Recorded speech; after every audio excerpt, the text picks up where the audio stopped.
Ya, estamos grabando, así que partamos primero con el temario. Déjenme encontrarlo.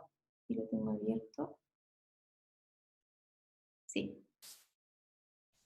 Lo primero que vamos a ver hoy día, porque vamos a estudiar el recurso de casación, vamos a hacer un paralelo entre el recurso de casación en la forma y en el fondo. Porque vamos a ver que si bien tienen ciertas similitudes, en verdad son súper distintos. Luego vamos a estudiar ya el recurso de casación en la forma, vamos a ver el concepto, características, resoluciones respecto de las cuales procede, las causales de procedencia, el plazo de interposición, qué significa preparar el recurso, y vamos a terminar con la tramitación y el fallo. Y con el recurso de casación lo mismo, ¿vale? Concepto, características, resoluciones, causales, plazo, tramitación y fallo. Esta es una buena forma de dividir la materia, porque la van a estudiar y después pueden revisar este temario y decir, en verdad, es esto lo que me tengo que aprender, no más. ¿Bien? Así que, dicho esto, empecemos con la clase. Aquí estamos, el recurso de casación. Bien, ¿estamos grabando? Sí, estamos grabando, démosle. El recurso de casación, entonces. Tenemos el recurso de casación en la forma y en el fondo. Y como yo les decía, tienen ciertas semejanzas, o sea, se parecen en algunos aspectos. Primero, ambos recursos son de derecho estricto. ¿Okay? ¿Qué significa esto? Que solamente se puede interponer el recurso de casación en los casos expresamente permitidos por la ley. Y además, sus exigencias, las exigencias del escrito, son más altas. El recurso de apelación tenía ciertas exigencias, bueno, el recurso de casación tiene más. Además, ninguno de estos dos recursos constituye instancia. Esto es súper importante y suele ser una pregunta en el examen de grado. La clase pasada estudiábamos qué es una instancia. Una instancia es aquella circunstancia en la que un tribunal puede conocer tanto de los hechos como del derecho. Ojo con eso, hechos y derecho. En ese sentido, el recurso de apelación constituye una segunda instancia. Los recursos de casación no, porque el tribunal solamente va a revisar el derecho, no está autorizado para revisar los hechos. En ese sentido, el recurso de casación nunca constituye instancia. Y además, otra semejanza es que en ambos casos procede la casación de oficio. Este igual parece ser un antecedente como ya, procede casación de oficio, como se me va a olvidar al tiro. Pero en verdad es un antecedente importante porque se lo podrían preguntar a propósito de otro tema. En el examen de grado una pregunta súper frecuente es, en el sistema procesal civil nos regimos según el principio dispositivo. ¿Qué significa esto? Bueno, profesor, profesora, esto significa que el impulso procesal lo deben dar las partes. El juez no está autorizado a actuar de oficio. Inmediatamente ahí, se los aseguro, la comisión les va a hacer la pregunta de ya, ¿y en qué casos el juez puede actuar de oficio? Digamos que son pocos casos. Por ejemplo, los vicios de nulidad, donde el juez puede declarar la nulidad de ciertas actuaciones cuando estén de manifiesto. O la casación en la forma o en el fondo de oficio. Entonces aquí tenemos un ejemplo de cuándo el juez puede actuar de oficio, que no son muchas de esas circunstancias. ¿Vale? Eso con respecto a sus semejanzas. ¿Cuáles son sus diferencias? Primero, tiene una diferencia en cuanto al objeto que persigue su interposición, o sea, el objeto que yo quiero alcanzar al interponer el recurso de casación. ¿Qué es lo que yo quiero obtener? El recurso de casación en el fondo lo que busca es la correcta y la uniforme aplicación de las leyes, unificando la interpretación judicial. Su fundamento, como vamos a ver más adelante, es la igualdad ante la ley. ¿Ok? Básicamente el fundamento de la casación en el fondo es, mire Corte Suprema, ¿verdad? Mire Corte Suprema, pareciera ser que aquí hay una errónea aplicación del derecho. Entonces, ¿cómo se aplica esta regla? Porque para poder tener justicia, para poder tener igualdad ante la ley, esta regla debería aplicarse de la misma forma en todos los casos. ¿Ok? El recurso de casación en la forma, por el otro lado, tiene otro objetivo, que es perseguir la observancia de las garantías procesales en el proceso, ¿ok? Y eso es lo que vamos a ver, o sea, las causales de la casación en la forma, eso es precisamente lo que buscan proteger, las garantías procesales, el emplazamiento, la citación a oír sentencia, el término probatorio, son todos trámites esenciales, procesales, que tienen que respetarse, y en el caso de que no se respeten, procede la casación en la forma. ¿Bien? Entonces, esa es una primera diferencia. Otra diferencia es el tribunal competente para conocer del recurso. El recurso de casación en la forma puede ser conocido por la Corte de Apelaciones o por la Corte Suprema, dependiendo cuál es el tribunal acuo, cuál es el tribunal inferior. Porque vamos a ver que la resolución contra la cual yo voy a interponer este recurso de casación pudo haber sido dictada por un tribunal inferior, por un juez de letras, por ejemplo, en cuyo caso el llamado a conocer del recurso de casación en la forma sería el superior jerárquico, o sea, la Corte de Apelaciones. Pero también puede ser que la sentencia haya sido pronunciada por la Corte de Apelaciones, en cuyo caso el superior jerárquico es la Corte Suprema, así que podría ser conocido por cualquiera de esas dos. El recurso de casación en el fondo, por el otro lado, es de competencia exclusiva de la Corte Suprema. Bien, siempre es conocido por la Corte Suprema. Hicimos el paralelo entonces. Vamos ahora al estudio detallado de cada uno de estos recursos. Y vamos a partir con el recurso de casación en la forma.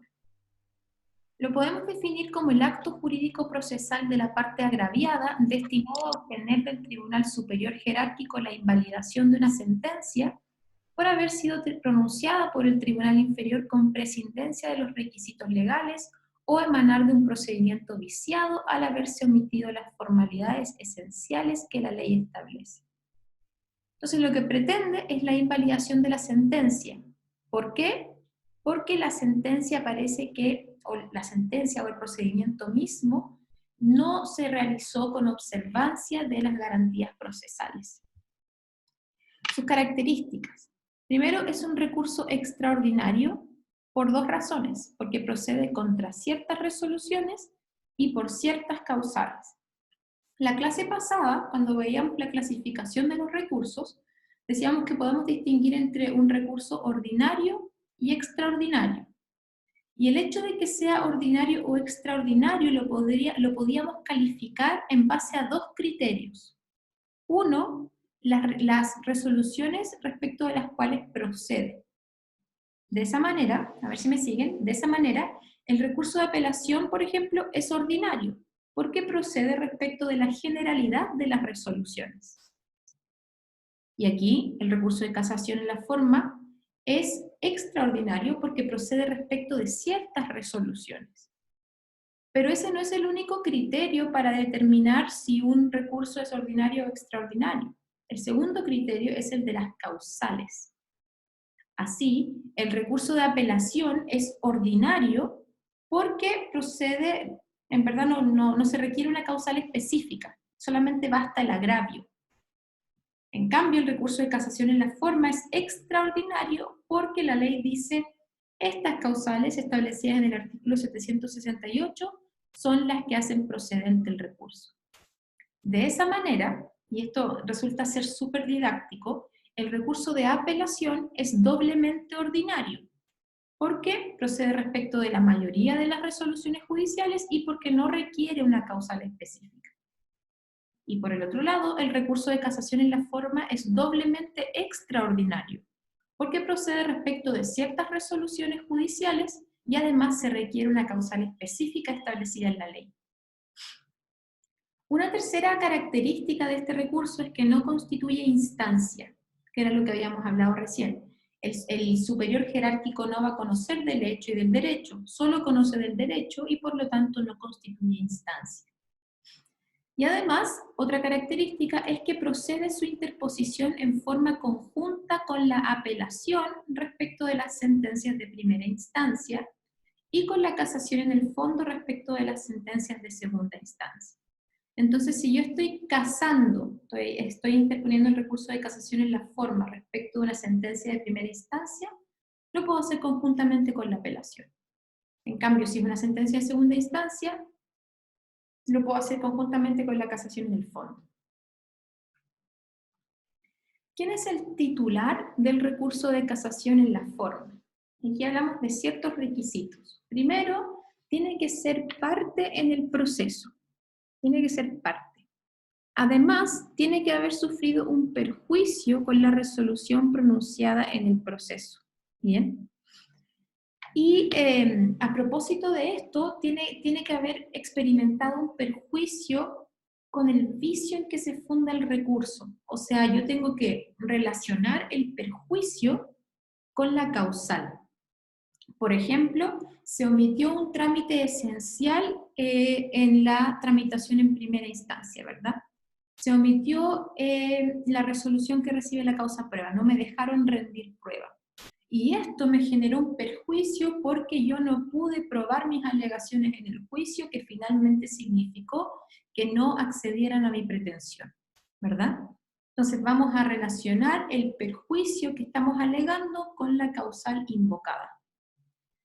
Y además, y este es un requisito propio de la casación en la forma, el recurrente debe haber reclamado del vicio que lo afecta, ejerciendo oportunamente y en todos los grados los recursos que establece la ley. Este cuarto requisito se llama la preparación del recurso de casación en la forma, que ya vamos a hablar de eso en un momento. Respecto de qué resoluciones procede. Procede respecto de las sentencias definitivas, las sentencias interlocutorias cuando éstas ponen término al juicio o hacen imposible su continuación.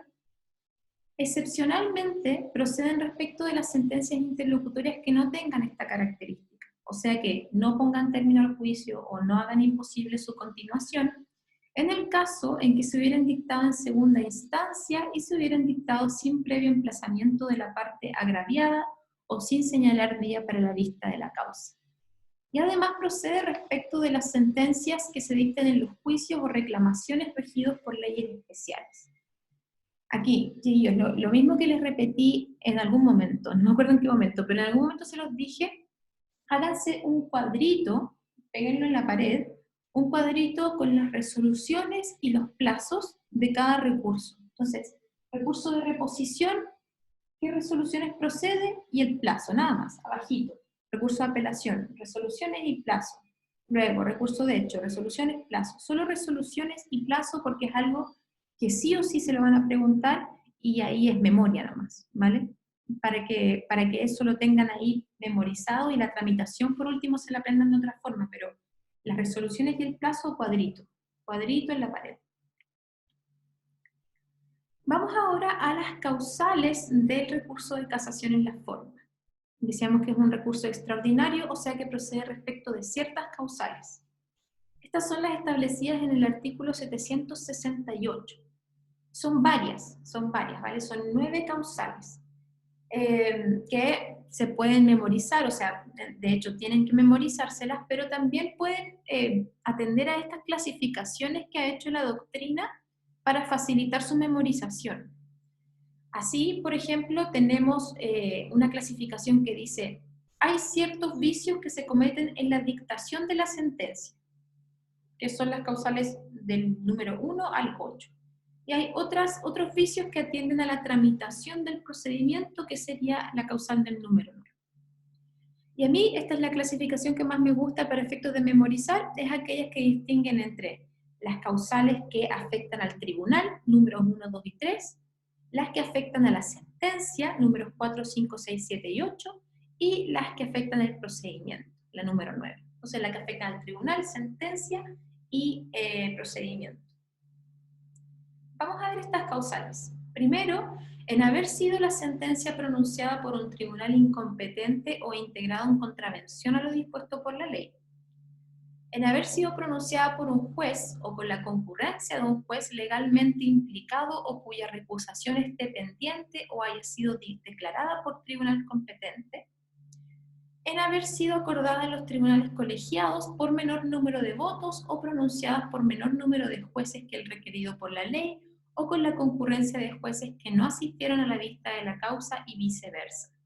Entonces, si se fijan, aquí tenemos nuestra primera clasificación. Estas son causales que atienden al tribunal.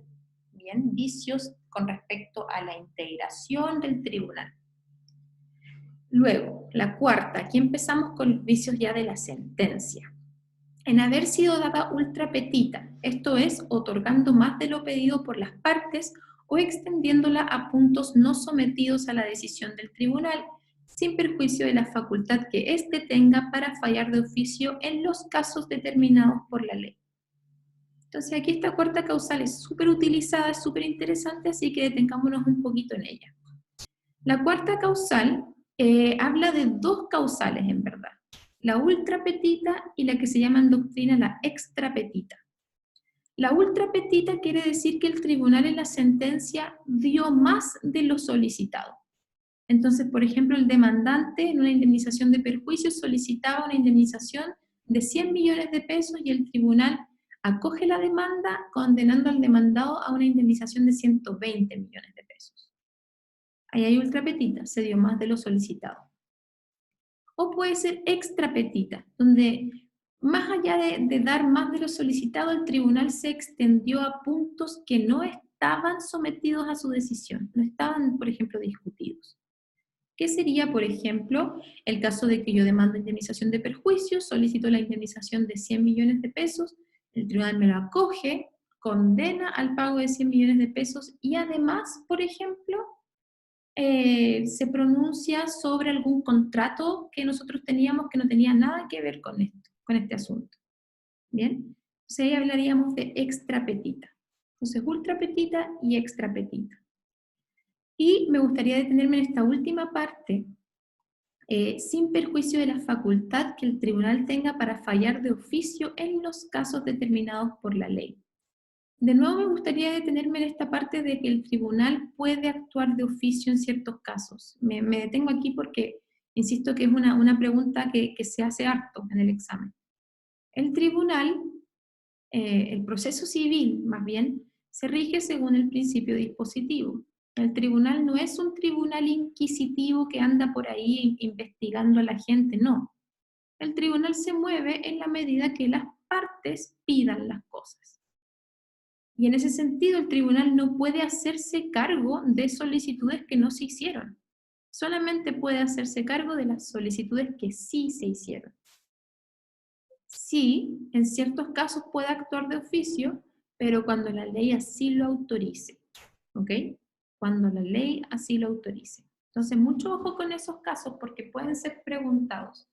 Y aquí, si quieren, acuérdense de lo que yo siempre les digo, nuestro proceso civil, bueno, nuestro en verdad derecho civil, se basa en gran medida en el derecho que se desarrolla luego del derecho romano en la revolución, post-revolución francesa, que tenía esta extrema desconfianza en los jueces. Entonces se quiso hacer un código civil muy completo para efectos de que los jueces no pudieran inventar una solución, porque eso hacían antes de la Revolución Francesa, inventaban una solución que le servía al monarca. Y además, el proceso civil también sigue esta misma idea, o sea, atar de manos al juez, que el juez no pueda hacer otra cosa que lo que la ley le permite, ¿ya? Eso con respecto a la cuarta causal. Vamos a la quinta causal. En haber sido pronunciada con omisión de cualquiera de los requisitos enumerados en el artículo 170. O sea, que la sentencia le falten los requisitos de la sentencia, que están en el artículo 170. Sexta, en haber sido dada contra otra pasada en autoridad de cosas juzgadas siempre que ésta se haya alegado oportunamente en el juicio. O sea, que la sentencia pase a llevar otra sentencia que tenía efecto de cosa juzgada. Séptima, en contener decisiones contradictorias, o sea que la sentencia misma tenga decisiones que no son compatibles entre sí. Octava, en haber sido dada en apelación legalmente declarada desistida. Y novena, en haberse faltado algún trámite o diligencia declarados esenciales por la ley o a cualquier otro requisito por cuyo defecto las leyes prevengan expresamente que hay nulidad. Entonces, recordemos aquí la clasificación, las primeras tres causales se refieren al tribunal, De la cuarta a la octava estamos hablando de vicios en la sentencia misma y la última causal habla de vicios en el procedimiento. Esta última causal es súper importante porque el artículo 768 se supone que es taxativo. O sea que estas son las causales del recurso de casación en la forma y no otras. Sin embargo, esta novena causal sí abre la puerta para que podamos meter más causales aquí, más vicios, que hagan procedente la casación en la forma. Porque pareciera ser que es un poco más genérica. Haberse faltado un trámite esencial o haberse faltado algún otro requisito que la ley diga aquí hay nulidad. Si se fijan, esta novena causal que es genérica habla de dos cosas. Primero, que se haya faltado algún trámite esencial. Y segundo, que falte algún requisito donde la ley diga sí, en este caso hay nulidad. ¿Ya? Con respecto a esta cuestión de los trámites esenciales, tenemos trámites esenciales en primera instancia y trámites esenciales en segunda instancia. Los trámites esenciales de primera instancia son el emplazamiento, o sea, de que se le haya dado la oportunidad al demandado para defenderse, el llamado a las partes a conciliación, cuando efectivamente sea obligatorio este llamado a conciliación, el recibirse la causa a prueba, o sea, que proceda el recibimiento de la causa a prueba. Si este se omite, entonces procede la casación en la forma. La práctica de diligencias probatorias cuya omisión podría producir indefensión. La agregación de los instrumentos presentados oportunamente por las partes con citación o bajo el apercibimiento legal que corresponda.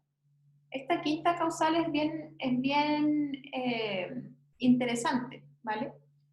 Porque habla de que yo acompañé un documento, prueba instrumental, que recuerden, yo puedo acompañarla durante todo el juicio, hasta el final del término probatorio. Entonces yo acompañé un documento con el apercibimiento que corresponda y no me lo tuvieron por acompañado. Y ojo con la redacción de esta quinta cuestión, que dice la agregación de los instrumentos presentados oportunamente por las partes con citación o bajo el apercibimiento legal que corresponda. Ahí nos está hablando de la forma en que acompañamos los instrumentos al juicio. ¿Bien? Esto lo estudiábamos cuando estudiábamos medios probatorios. Si es que se trata de un instrumento público, yo lo acompaño con citación.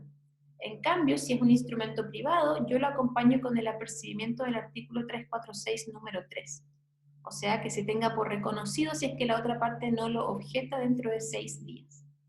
¿Ok? Ahí para que lo liguemos con la forma en que se acompañan los instrumentos al juicio.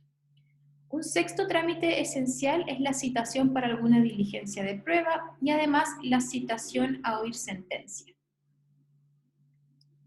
Los trámites esenciales de segunda instancia son el emplazamiento de las partes, la agregación de los instrumentos presentados oportunamente por las partes con citación o bajo el apercibimiento legal que corresponda, la citación a oír sentencia, la fijación de la causa en tabla y además los indicados en el artículo 795. ¿Bien? Eso con respecto a sus causales. Vamos ahora al plazo de interposición. Para saber cuál es el plazo que yo tengo para interponer el recurso de casación en la forma, tengo que distinguir la naturaleza de la resolución. Si es que estoy interponiendo el recurso de casación en la forma contra una sentencia pronunciada en primera instancia, tengo un plazo de 10 días para las sentencias definitivas y 5 días para las sentencias interlocutorias, porque aplicamos el mismo plazo que aplicábamos en el recurso de apelación. Si es que se trata de una sentencia que no es de primera instancia, o sea que sea de segunda instancia o de única instancia, tengo un plazo de 15 días. Y si es que se trata de una sentencia dictada en un juicio de mínima cuantía, el plazo es de 5 días. Entonces, si les tienen que hacer esto, yo lo que hice para aprenderme el plazo aquí fue 15 días 5. 15 días 5. Esos son los plazos, ¿vale? 15 si es que la resolución fue dictada en segunda instancia, 10 en primera instancia en caso de que sea definitiva, 5 días primera instancia en caso de que sea interlocutoria y también el caso del juicio de mínima cuantía. ¿Vale? Ahí insisto, chiquillos, es pura memoria, así que háganse el cuadrito que les digo. Esto es lo que yo les estaba hablando de uno de los requisitos del recurso de casación en la forma, que es la preparación del recurso. ¿Bien? Esto, presten harta atención y estudienlo bien porque también se pregunta. Podemos definir la preparación del recurso como la reclamación que debe haber efectuado el que lo entabla respecto del vicio que invoca al interponerlo, ejerciendo oportunamente y en todos sus grados los recursos establecidos en la ley. Entonces, aquí lo que está tratando de decirnos este requisito es que si tú estás invocando este vicio ahora para interponer el recurso de casación en la forma, tuviste que haberlo reclamado antes también. Me explico. Si es que estamos en un procedimiento ordinario y no se recibió la causa prueba, yo estoy sumamente enojada porque yo tenía que probar mis alegaciones, o sea, obviamente que me va a ir mal ahora, ¿no es verdad? Entonces no se recibe la causa prueba, sino que derechamente se cita oír sentencia después de la conciliación. Ahí yo no puedo decir, filo, voy a dejar que pase el plazo y después que el tribunal dicte sentencia, filo, ahí me voy a ir de casación en la forma. No funciona así, porque tengo que preparar el recurso. O sea, primero, por ejemplo, tengo que apelar la citación a oír sentencia. Apelarla diciendo que el agravio aquí es que no se me permitió presentar prueba, que no procedía, que no es conforme a derecho, bla, bla, bla, ¿verdad? Etcétera.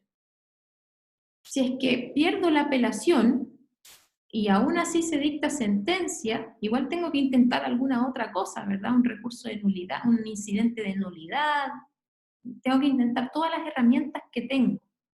En ese sentido, piensen que la casación en la forma es, de cierta forma, la última ratio. Si es que todo esto falla, casación en la forma. Entonces, llegamos a sentencia definitiva, lo intenté todo, llegamos a sentencia definitiva y obviamente perdí, no me dejaron probar mis alegaciones. Ahí sí, recurso de casación en la forma, donde yo, además de decir, vengo dentro de plazo, es una resolución recurrible por esta vía, este es el perjuicio, ¿verdad? Este es mi agravio, yo tengo que decir, preparé el recurso de las siguientes formas. Primero apelé, luego, ¿verdad? Intenté un incidente de nulidad, por ejemplo, ¿vale? Luego apelé la sentencia definitiva, también me fue mal, pero lo intenté todo, y por eso estoy aquí, porque nada de eso me sirvió. Esa es la preparación. Y la forma de prepararlo, como les estoy diciendo, es que se haya reclamado previamente el vicio, que el reclamo del vicio se haya verificado ejerciendo oportunamente y en todos sus grados los recursos que establece la ley, y la reclamación del vicio debe ser efectuada por la parte que interpone el recurso de casación en la forma. Entonces, no basta que yo me confíe, por ejemplo, que aquí la otra parte intentó el recurso de apelación antes que yo, así como, ya apeló, bacán, está preparado el recurso. No, tengo que haberlo preparado yo. ¿Bien? Hay ciertos casos en que no es necesario preparar el recurso, ¿vale? Cuando, por ejemplo, la ley no admite recurso alguno en contra de la resolución, ¿cómo esperan que yo lo prepare si la ley no admite recurso alguno? ¿Verdad? Ese es un caso. Y el otro caso donde no es necesario preparar el recurso es en el caso en que, por la naturaleza de la causal, no era posible prepararlo porque la causal, el vicio, está en la sentencia misma. ¿Me explico? Si es que fue un vicio anterior a la sentencia, obvio que se debe esperar que yo haya hecho algo, ¿verdad? Pero si el vicio está en la sentencia misma, o sea, ¿qué quieres que haga si el vicio apareció recién, ¿verdad?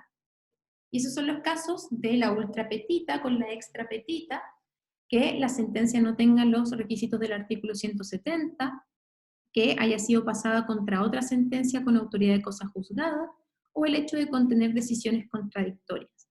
Por esto, yo les recomiendo aprenderse la clasificación de las causales, esa que distingue entre el tribunal, la sentencia y el procedimiento, ¿se acuerdan? Porque al tiro cuando se aprenden esa clasificación, se aprenden que la del medio, o sea, los vicios de la sentencia misma, no es necesario prepararlo, Porque es obvio, o sea, el vicio recién apareció con la sentencia, ¿qué esperan que prepare? No puedo, no soy vidente, ¿verdad? No puedo tratar de preparar algo que todavía no pasa. ¿Bien? Y también, perdón, y tampoco es necesario preparar el recurso cuando la falta haya llegado al conocimiento de la parte después de pronunciada la sentencia. Por ejemplo, en el caso en que se dicte la sentencia sin haber citado a las partes a oír sentencia. ¿Ok?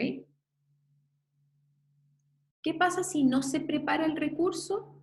En este sentido, el artículo 769 del Código de Procedimiento Civil establece que la preparación del recurso constituye un requisito de admisibilidad. ¿Ya? Sin embargo, es algo que se va a considerar más bien después, ¿vale? Es algo que se considera después de la vista de la causa. Se puede ser rechazado por esta razón después de la vista de la causa. ¿Tienen dudas hasta ahora, chiquillos? Con la preparación, las causales, etcétera.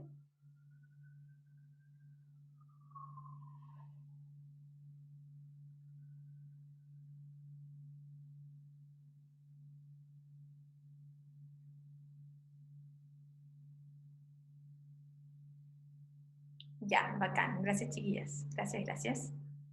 Vamos ahora a la tramitación. Esta es básicamente la tramitación del recurso de casación en la forma, ¿vale? Para que después vuelvan a este cuadrito y se puedan ordenar. Primero se interpone el recurso. Luego el tribunal inferior hace un examen de admisibilidad. Luego de este examen de admisibilidad nos notifica si es que es admisible o no el recurso.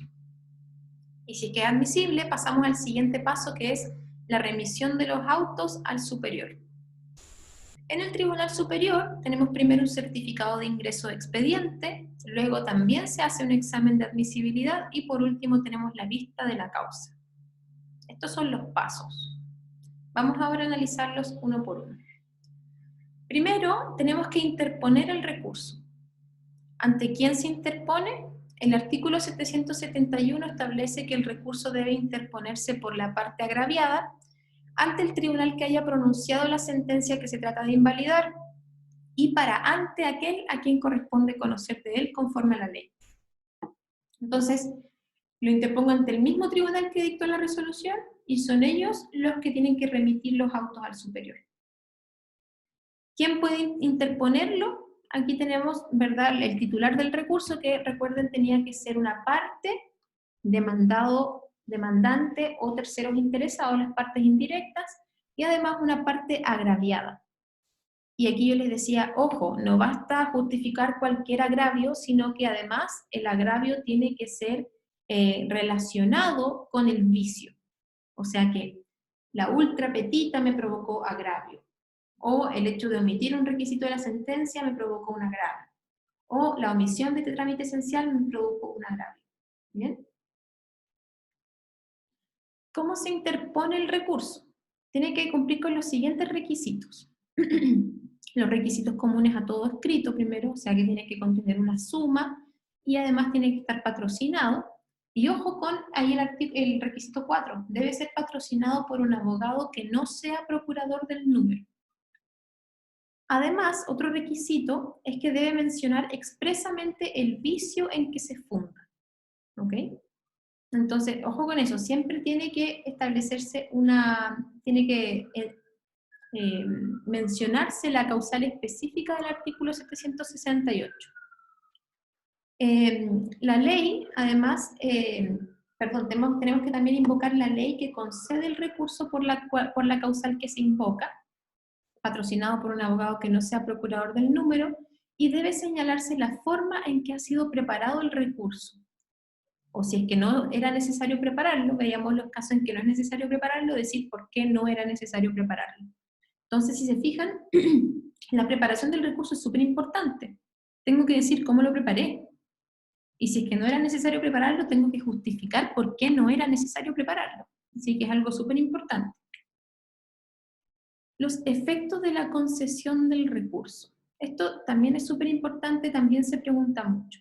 Veíamos en el recurso de apelación que la apelación puede ser concedida en el solo efecto devolutivo o en el efecto devolutivo y suspensivo, en ambos efectos.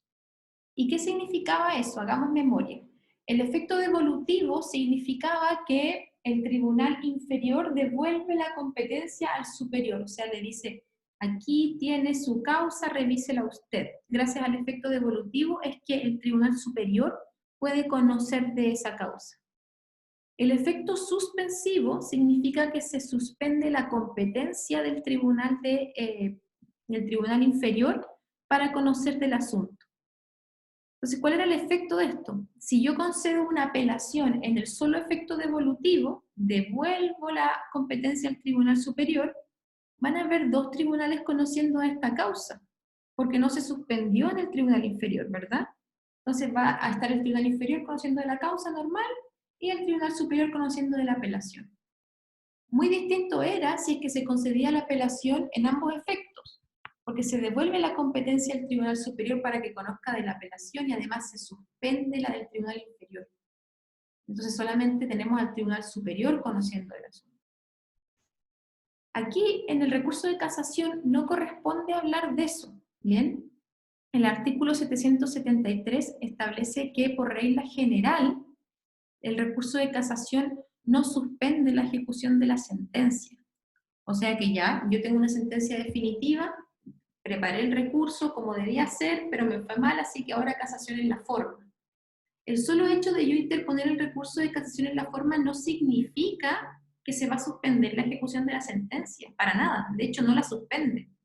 Eso quiere decir que mientras estamos tramitando el recurso de casación en la forma, pueden ejecutar la sentencia definitiva, no tienen ningún problema, no se suspende. Esa es la regla general, pero como siempre tenemos excepciones. Y estas son las siguientes. El recurso de casación suspende la ejecución de la sentencia cuando su cumplimiento haga imposible llevar a efecto la que se dicte si se acoge el recurso.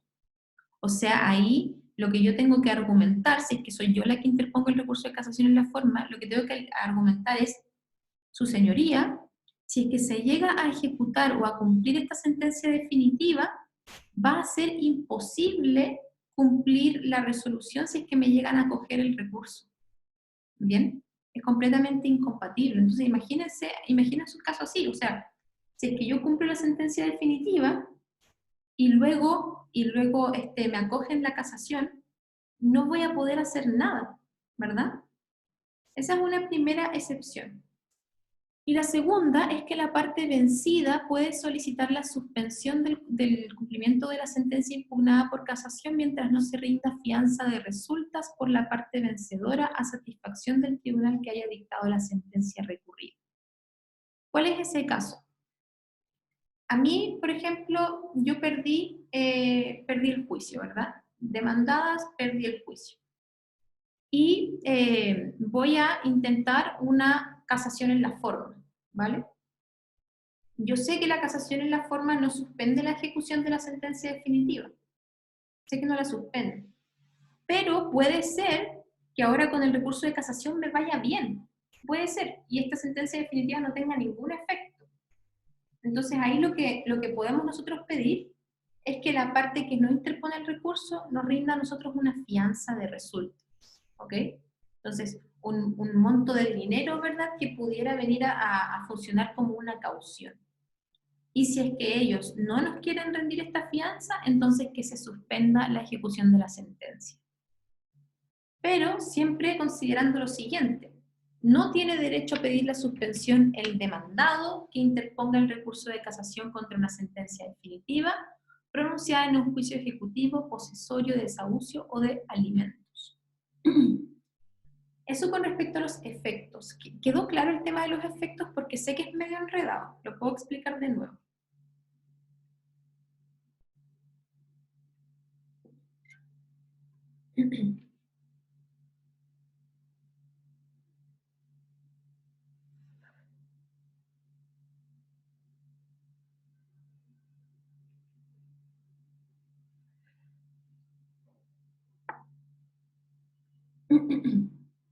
Ya, si es que quedó claro, voy a seguir. Oigan, no puedo evitar verme a mí misma en la cámara y ver la diferencia en mi apariencia, que hoy día tuve que hacer trámites, así que me tuve que vestir formal, que Para ustedes me imagino que igual debe ser mejor por no verme con mi polerón así toda mal en la casa, haciendo la clase. Cosas. Ya, sigamos con la tramitación. Aquí nos tomamos con respecto a los efectos como un paréntesis, ¿vale? Estamos estudiando la tramitación del recurso de casación. Veamos primero la interposición del recurso. ¿Bien? Una vez que interponemos el recurso, que se interpone ante el tribunal que pronunció la resolución, este hace un examen de admisibilidad. Este examen lo que revisa es si es que se ha interpuesto el recurso dentro del plazo y si es que ha sido patrocinado por un abogado habilitado que no sea procurador del número. Eso es lo que revisa, ¿vale? Eso es. Revisa entonces el plazo y el patrocinio por un abogado que no sea procurador del número. Eso es. No revisan más allá de eso. Que aquí tenemos una diferencia con el examen de admisibilidad que se hacía en la apelación. En la apelación se revisan más cosas. Del examen de admisibilidad que hace el tribunal acuo o el tribunal inferior, puede pasar que lo declare admisible o que lo declare inadmisible, ¿verdad? Si es que lo declara admisible, bacán, todo bien, seguimos adelante con la tramitación. Si lo declara inadmisible, chuta, ahí mal, ¿verdad? Lo puede declarar inadmisible, recuerden, si es que no cumple con estos requisitos, el plazo y el abogado que no sea procurador del número. Si es que el tribunal acuo, el tribunal inferior, lo declara inadmisible, contra esa resolución procede el recurso de reposición. ¿Ok?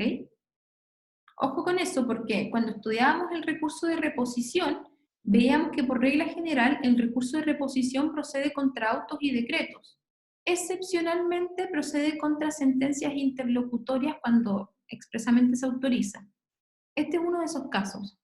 Esta resolución que declara inadmisible el recurso de casación en la forma ante el tribunal inferior es una sentencia interlocutoria donde procede el recurso de reposición. Y les recomiendo aprendérselas porque lo preguntan. Yo ahí quedé traumadita, ustedes saben mis traumas del grado, lo que me preguntan siempre digo, por favor, apréndanselo. Esa fue una de ellas. O sea, mencioné todas las sentencias interlocutorias respecto de las cuales procede el recurso de reposición. ¿Vale? Si es que nos fue bien con los requisitos y declararon admisible el recurso de casación ante el tribunal inferior, entonces van a remitir el proceso al tribunal superior y se remite electrónicamente, ¿vale? Ahora vamos a la tramitación ante el tribunal, bueno, o sea, ante el tribunal superior. Primero tenemos el certificado de ingreso de expediente. Una vez que el Tribunal Superior recibe el expediente, emite un certificado, ¿vale? Y ese certificado es importante porque nos da un nuevo rol. El rol de la tramitación en primera instancia o ante el Tribunal Inferior, más bien, no es el mismo que el rol del recurso. En la Corte de Apelaciones o en la Corte Suprema es un rol nuevo. Entonces van a tener que revisarlo en el Poder Judicial y no lo van a encontrar con el rol antiguo. Así que atentos con el rol nuevo. Luego del certificado de ingreso de expediente, el Tribunal Superior lleva a cabo el examen de admisibilidad, que aquí sí revisa más cosas, ¿ya? Revisa si la sentencia es de aquellas contra las cuales lo concede la ley, o sea, la resolución es casable, revisa el plazo de nuevo, revisa el patrocinio de nuevo, y además revisa si es que se menciona expresamente el vicio en que se funda y la ley que concede el recurso por esa causal, ¿vale? Entonces, revisa más cosas que en el examen de admisibilidad del inferior jerárquico, revisa más cosas. Ahí tenemos una diferencia con el recurso de apelación. ¿Se acuerdan que el recurso de apelación, el tribunal inferior y el tribunal superior hacían el mismo examen de admisibilidad? ¿Revisaban las mismas cosas? Aquí no. El inferior revisa solo el plazo y el abogado, y el tribunal superior revisa, además del plazo y del abogado, si es que se menciona expresamente el vicio y si es que la sentencia es efectivamente casable. Luego del examen de admisibilidad que hace el tribunal superior, podemos tener diversas situaciones.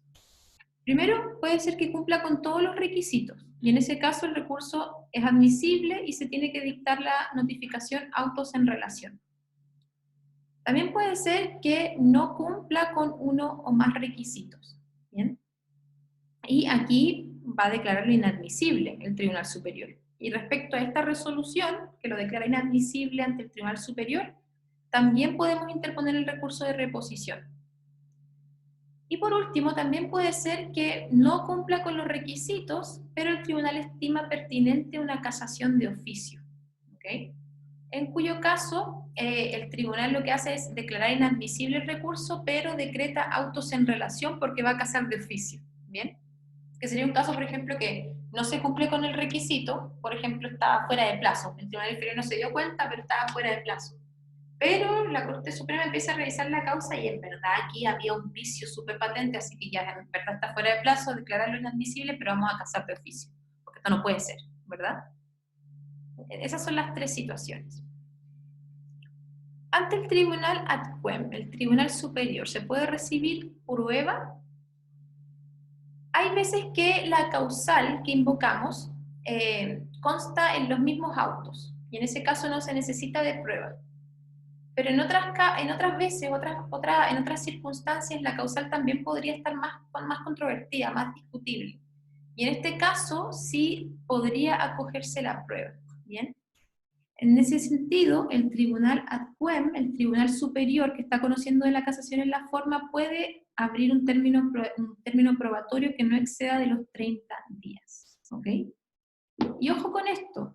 Aquí estamos hablando de que no constituye instancia el recurso de casación en la forma, o sea, no se conoce de los hechos. Yo aquí no voy a rendir prueba acerca de los hechos. Voy a rendir prueba eventualmente acerca de la causal, cuando esto sea necesario, ¿bien? Entonces, por ejemplo, si es que lo que yo estoy invocando es el recurso de casación en la forma porque no se cumplieron los requisitos de la sentencia que está en el artículo 170. Por ejemplo, el tribunal no se hizo cargo de esta excepción y de esta excepción. Y por eso casación en la forma. Ahí en verdad no tenemos que rendir prueba porque el tribunal mira los autos y dice, efectivamente opuso esta excepción y la sentencia no se hizo cargo, ¿verdad? No se requiere prueba.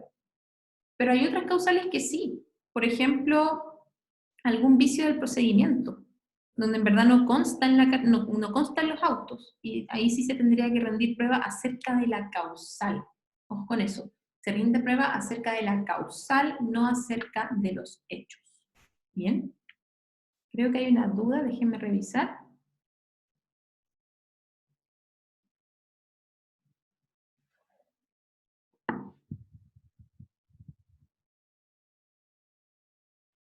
Valentina Retamar pregunta si el tribunal tiene un plazo para casar de oficio. Por lo que tengo entendido, no, pero tienen que estar conociendo del recurso por alguna causal, por algún recurso, para algún otro recurso, por ejemplo. ¿Ya?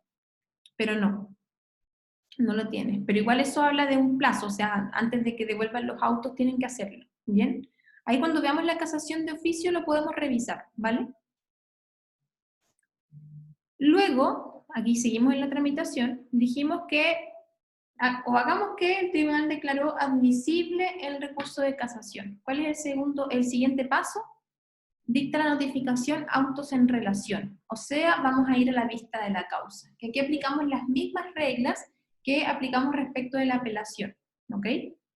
La vista de la causa, como yo les decía, es un trámite complejo. Que sea un trámite complejo significa que está compuesto de varios actos. En serio, apréndanse eso porque, perdón que se los diga así, pero es un error súper común que yo estoy interrogando o también lo he visto en los exámenes que preguntan sobre la vista de la causa y hablan al tiro de la relación y de los alegatos. No, o sea, la vista de la causa comprende más trámites que esos. Primero empieza con la notificación autos en relación, luego la fijación de la causa en tabla, luego el anuncio, luego la relación y luego los alegatos. Si quieren, si a ustedes les hace sentido hablar de la vista de la causa como ese día cuando uno va a alegar, digan la vista de la causa propiamente tal, que está compuesta por la relación y los alegatos. Pero la vista de la causa así a secas, hablamos de todos estos trámites, ¿vale? Vamos a verlos en detalle ahora, ¿bien? Si es que asistieron a la clase pasada y ya se lo saben de memoria, lo siento, siempre es bueno en todo caso repasarlo, ¿bien? Lo primero entonces es la notificación autos en relación. Desde que se dicta la resolución autos en relación, la causa queda en estado de tabla. estado de tabla, ¿bien? Luego se fija la causa en tabla. Ese es el segundo paso, se fija la causa en tabla. Y para los que han procurado, me imagino que saben al tiro a lo que me refiero. O sea, desde que nos notifican autos en relación a un recurso, uno dice, ya, ahora tengo que ir a revisar la tabla, ¿verdad? Los lunes y los viernes, a ver si es que aparece, ¿verdad? Tengo que ir a revisarla. Porque efectivamente y literalmente es una tabla, es una cuestión, como un marco que tiene ruedas, ¿ya? Y adentro hay unas hojas pegadas con la tabla, esa es la tabla, donde sale la sala. Entonces en la primera sala el día lunes va a haber estas causas, el día martes va a haber estas causas, el día miércoles esta, el día jueves esta y viernes esta, ¿ya? Y tenemos que revisar cada una de las tablas de cada sala para ver dónde apareció nuestra causa. Esa es la fijación de la causa en tabla. Una pregunta que les pueden hacer, y es una pregunta difícil, es difícil porque uno como que no suele estudiar eso, pero es una pregunta difícil y muy buena, es ¿en qué orden se fijan las causas en tabla? ¿En qué orden? Como yo podría aproximadamente decir cuándo va a aparecer en tabla, la verdad es que por orden de llegada no es. O sea, yo no puedo decir, ya interpuse el recurso en esta fecha, autorrelación en esta fecha, va a aparecer en un mes más. No, ¿vale? No es así. Las causas se fijan en la tabla en el orden en que queden en estado de relación. ¿Ok? Veamos los artículos pertinentes para entender este tema. El artículo 162 establece que las causas se fallarán en los tribunales unipersonales tan pronto como estén en el Estado y por el orden de su conclusión. El mismo orden se observará para designar las causas de los tribunales colegiados para su vista y decisión. O sea, tan pronto como estén en Estado, ¿ya? Ahí hablamos de estado de relación. Esto lo tenemos que relacionar con el artículo 69 del Código Orgánico de Tribunales. Los presidentes de la Corte de Apelaciones formarán el último día hábil de cada semana una tabla de los asuntos que verá el tribunal en la semana siguiente que se encuentren en estado de relación. Se consideran expedientes en estado de relación aquellos que hayan sido previamente revisados y certificados al efecto por el relator que corresponda. Entonces, ¿en qué orden se fijan las causas en la tabla? En el orden que queden en estado de relación. ¿Y cuándo están en estado de relación? Bueno, cuando le llega el expediente al relator, el relator lo revisa, se lee la causa y dice, ya sí, esta causa está lista para que se vea, ¿verdad? Ahí queda en estado de relación. Porque puede pasar, por ejemplo, que el relator lo vea y diga, no sabes que está pendiente hacer este trámite, no, todavía no está listo. ¿Bien? Entonces, estado de relación significa que el relator revisó la causa y dice, sí, está lista para su vista. ¿Bien? Entonces, no es orden de llegada, sino que es el estado de relación. Ojo, esto sin perjuicio de las causas que gozan de preferencia para su vista. ¿Ok? Porque hay causas que tienen preferencia para su vista. Entonces, ¿cómo podemos resumir esto para entenderlo? ¿En qué orden se fijan las causas en la tabla? Tan pronto como lleguen a estado de relación, excepto las causas que gozan de preferencia para su vista, porque como su nombre lo dice, tienen preferencia, se ven antes. ¿Cuáles son estas causas? Tenemos el depósito de personas, alimentos provisionales, la competencia, las acumulaciones, juicios sumarios y ejecutivos, todo también lo que tenga que ver con la libertad del imputado en el proceso penal, todo lo que tenga que ver con la prisión preventiva, ¿vale? Todas estas gozan de preferencia para su vista, ¿ok? ¿Qué debe contener la tabla? Debe individualizar las causas con el nombre de las partes, como aparece en la carátula del expediente. Entonces, cuando ustedes vean caratulado, el caratulado, ¿cómo se habla en la práctica? Caratulado se refiere al nombre. Entonces, por ejemplo, Mari Ferrell versus Nicolás Rojas. Ese es el caratulado. Bueno, no estamos en el common law, así que no dice versus, pero ahí dice un slash, ¿verdad? Mari Ferrell slash Nicolás Rojas. También debe señalar el día en que debe verse y el número de orden que le corresponde. Esto es lo que dice la ley que debe contener, pero en la práctica igual contiene más cosas. contiene, ¿cómo se ve como aquí un cuadrito, dice relator tanto, sala tanto. Abajo, lunes se va a ver rol, caratulado, tiene, por ejemplo, la fecha en que ingresó, tiene hartos datos, pero estos son los mínimos que debe contener, ¿vale? Algo les quería decir con respecto a esta parte, denme un segundo. Ya, se me fue por ahora, pero ya se va a volver. Eso ya va a volver. Esos son los contenidos de la tabla. Ya me acordé. El requisito número 2, señalar el día en que debe verse. Ojo, lo que dice es que se tiene que señalar el día, no dice la hora. Entonces solamente dice el día. Entonces ahí ustedes me pueden preguntar, ¿y cómo sé entonces en qué momento de ese día tengo que alegar? Hace relación con el siguiente paso, que es el anuncio, ¿vale? Para que hagan memoria de esa parte.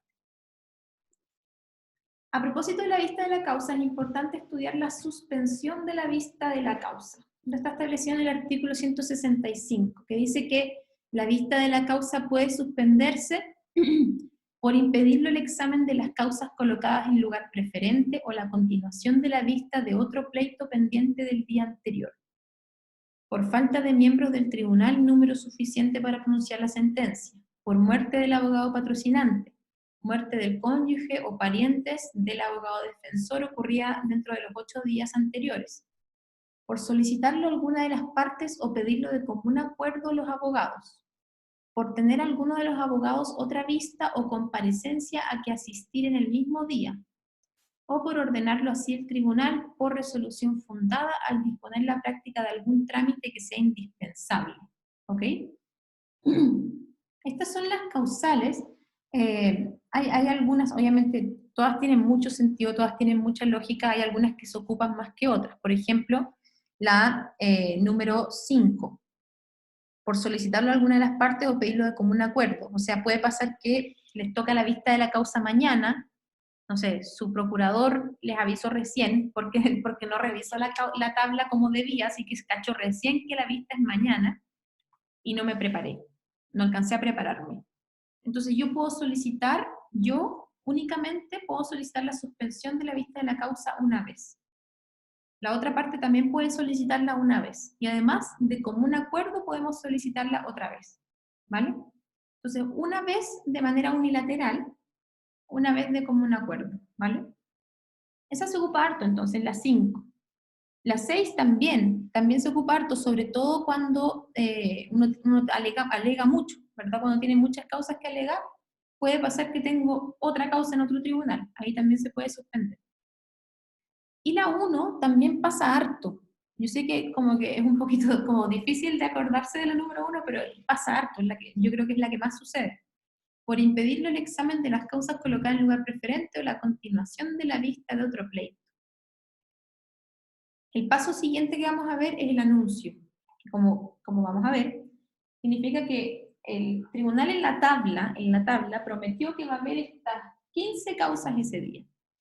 Pero resulta que el día de la vista hay 5 causas con preferencia. Por ejemplo, 5 personas quedaron presas. 5 causas de preferencia. Entonces ya no vamos a alcanzar a ver las 15, ¿verdad? Entonces esas que no alcanzan a verse, se suspenden. Entonces esa igual suspensión de la vista de la causa, por la causal número 1. Vamos a hablar de este anuncio tan famoso, ¿ya? Parece que hay una duda, déjenme revisar.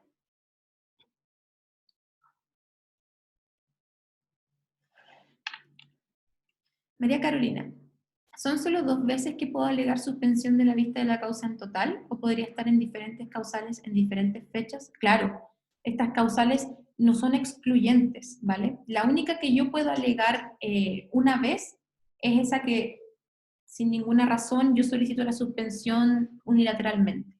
Esa es la que yo tengo ese límite, pero las otras no. Las otras no.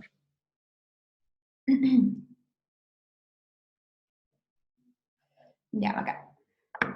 Vamos al anuncio entonces. El anuncio es literalmente que uno llega, porque yo les voy a contar cómo es en la práctica, ¿vale?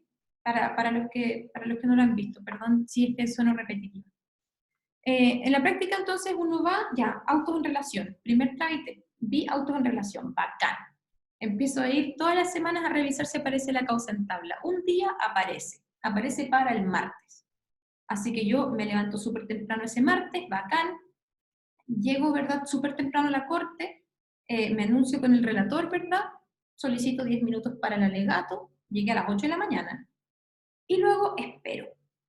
Digamos que mi causa estaba en el número 7, porque van con números. Entonces van a ver todas estas causas, 15 causas. La mía estaba en la número 7. Y ahí tengo que esperar. Espero hasta que salga el anuncio. Y luego, como a un cuarto para las 9, a las 9 de la mañana, sale el relator o relatora con una hojita, la pega afuera. Y dice, de las causas prometidas en la tabla, estas vamos a ver. Bien, ese es el anuncio. Entonces, si es que no está ahí, si es que no está en el anuncio mi causa, se suspendió. Chanfles, ¿verdad? Me voy a mi casa y me preparo para la próxima semana. ¿Bien? También puede pasar que sí aparezca. Por ejemplo, diga, se van a ver las causas del 1 al 7. Y yo, ya, bacán. Voy a alegar hoy día, pero estoy número 7, así que voy a tener que esperar harto rato. ¿Ya? Ese es el anuncio. Las que se prometieron y no están, ojo, se suspendieron. Digamos que sí estaba la mía, así que vamos a pasar a lo que se llama la vista de la causa propiamente tal. Que tenemos la relación y los alegatos. La relación, y aquí también lo voy a contar como práctico, de manera práctica, digamos que yo esperé caleta de rato y al final ya, con el número 7 afuera, así que me toca a mí entrar. Entro a la sala, estoy muerta de miedo, ¿verdad? Entro a la sala, me siento en la parte del recurrente, digamos que yo soy recurrente, me siento ahí, inicia la vista de la causa propiamente tal, con el relator o relatora haciendo la relación. ¿Qué es la relación? Se define como una exposición oral y sistemática para informar suficientemente al tribunal del asunto que debe resolverse. O sea, el relator o relatora lo que hace es un resumen. Le cuenta a los ministros y a las ministras de qué se trata esta causa, qué pasó. Y luego de la relación vienen los alegatos, que se define como las defensas orales que pueden hacer los abogados habilitados para el ejercicio de la profesión y también pueden hacerlo, ojo ahí, los postulantes de la caja. Esa fue la vista de la causa, ¿vale? ¿Hay dudas con respecto a la vista de la causa?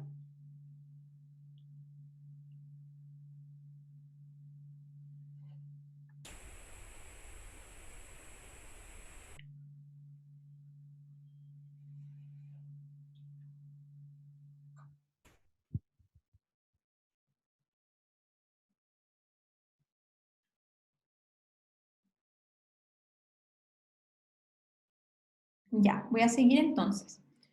Luego de la vista de la causa, estamos en el contexto del recurso de casación en la forma, viene el fallo del recurso. Con respecto al fallo del recurso, pueden pasar diversas cosas, ¿verdad? Puede pasar que el tribunal acoja el recurso o que lo rechace, ¿verdad? Si es que lo rechaza, no pasa nada, se mantiene la sentencia, se mantiene la resolución recurrida como estaba. Pero también puede ser que acoja el recurso. Y en ese caso de acogerlo, tiene dos opciones. Puede enviar el recurso al tribunal de primera instancia para que complete el fallo o puede pronunciarse derechamente sobre el fondo del asunto. Imagínenselo con las causales. Si es que lo que yo alegué es la omisión de los requisitos de la sentencia establecidos en el artículo 170, por ejemplo, el tribunal no se hizo cargo de todas las excepciones. Ahí me van a coger el recurso y lo que va a pasar es que el tribunal le va a decir al tribunal inferior, oye, toma, te devuelvo la causa, hazte cargo de todo, completa el fallo. O puede pasar que se pronuncie derechamente sobre el fondo del asunto. Entonces, aquí tenemos esas dos actitudes que puede tomar en caso de acogerlo. ¿Qué considera el tribunal para acoger o rechazar? Tiene que considerar si la causal invocada es aquella que se establece en la ley, va a considerar si los hechos efectivamente justifican esa causal, ¿verdad?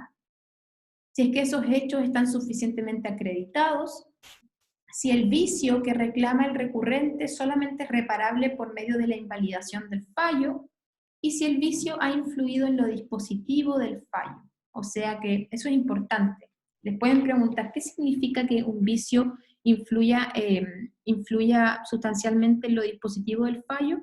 Significa que sin ese vicio, el fallo habría sido distinto.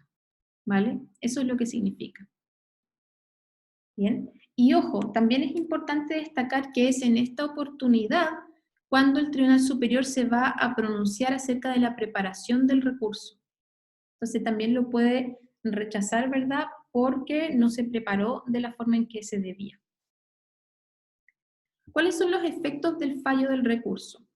Si el recurso de casación en la forma es acogido, procede el reenvío del expediente, o sea, se remite el expediente al tribunal acuo, ¿bien? Para que éste complete la sentencia, como les decía. Sin embargo, excepcionalmente puede ser el mismo tribunal ad quem, o sea, el tribunal superior, quien falle el asunto él mismo. Y aquí se establece en el artículo 786, si el vicio que diere lugar a la invalidación de la sentencia fuera alguno de los contemplados en las causales cuarta, ultra petita, quinta, omisión del artículo 170, cosas juzgadas, decisiones contradictorias, deberá el mismo tribunal dictar la sentencia que corresponda con arreglo a la ley. ¿Bien? Luego, aquí llegamos a la famosa casación en la forma de oficio.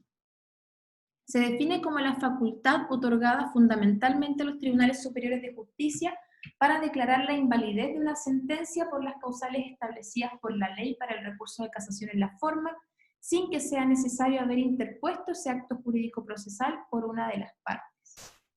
Entonces, tenemos esta posibilidad de que el Tribunal Superior haga lo que se puede hacer a propósito del recurso de casación en la forma, o sea, invalidar el fallo, ¿no es verdad?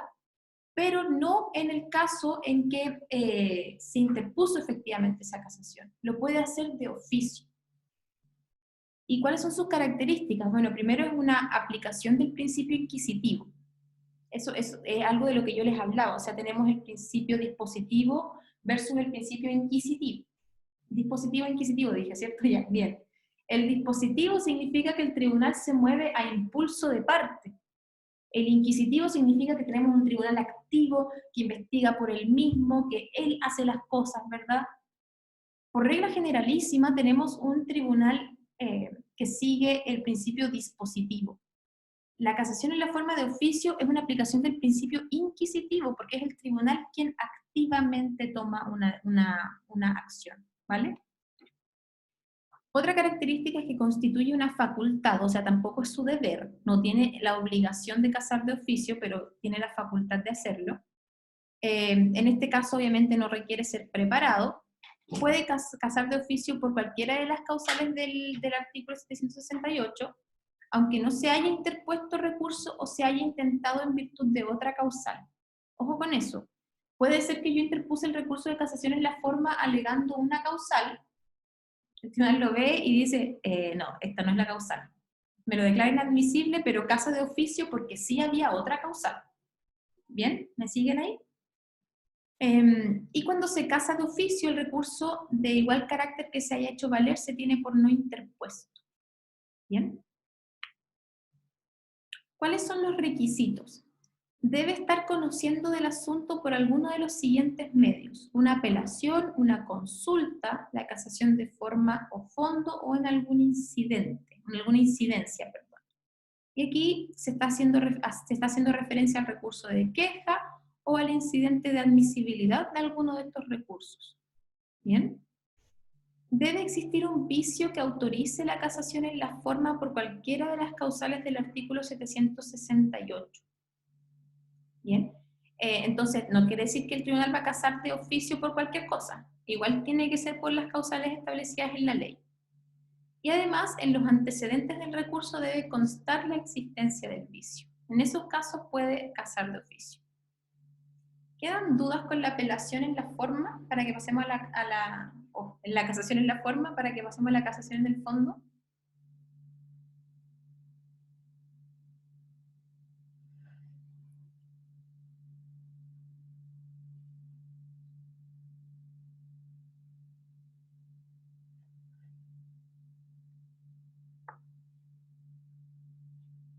Ya, bacán. Gracias, María Carolina. Vamos a la casación en el fondo. Primero veamos el concepto, chiquillos. Primero veamos el concepto y después nos vamos al fundamento. Se define como un acto jurídico procesal de la parte agraviada con determinadas resoluciones judiciales para obtener de la Corte Suprema que las invalide por haberse pronunciado con una infracción de ley que ha influido sustancialmente en los dispositivos del fallo y que la reemplace por otra resolución en que la ley se aplique correctamente. ¿Ya? ¿Cuál es el fundamento de este recurso? Esto es importante. Normalmente en procesal no nos preocupamos tanto de los aspectos más dogmáticos, pero en este caso sí. El fin primordial que tuvo el legislador para establecer este recurso fue hacer efectiva la garantía de la igualdad ante la ley, una correcta aplicación de la ley. Y para aplicar correctamente la ley se necesita un criterio jurisprudencial unitario. Entonces, el propósito del legislador aquí, para obtener la uniformidad en la aplicación de la ley, no era efectivo, ¿vale? Yo me explico de inmediato. Si es que la causal del recurso de casación en el fondo es la incorrecta aplicación de la ley, o sea, hubo una infracción en la aplicación de la ley, lo que queremos, por medio de la igualdad ante la ley, es que todos los tribunales la apliquen de igual forma, ¿vale? Entonces, si es que un tribunal aplica una ley de cierta forma, y yo considero que esto es incorrecto, ¿cuántos tribunales más lo están haciendo, verdad? Entonces, aquí el propósito es que yo en este caso tengo el derecho a recurrir al máximo tribunal, a la Corte Suprema, para que ellos digan cómo es que se aplica este precepto por la igualdad ante la ley. Todos tenemos el derecho a que la ley se aplique de igual forma para todas y todos. ¿Bien? Ese es el fundamento. Pero teníamos esta situación antiguamente en que incluso considerando el recurso de casación en el fondo, no se hacía efectiva esta garantía. ¿Por qué?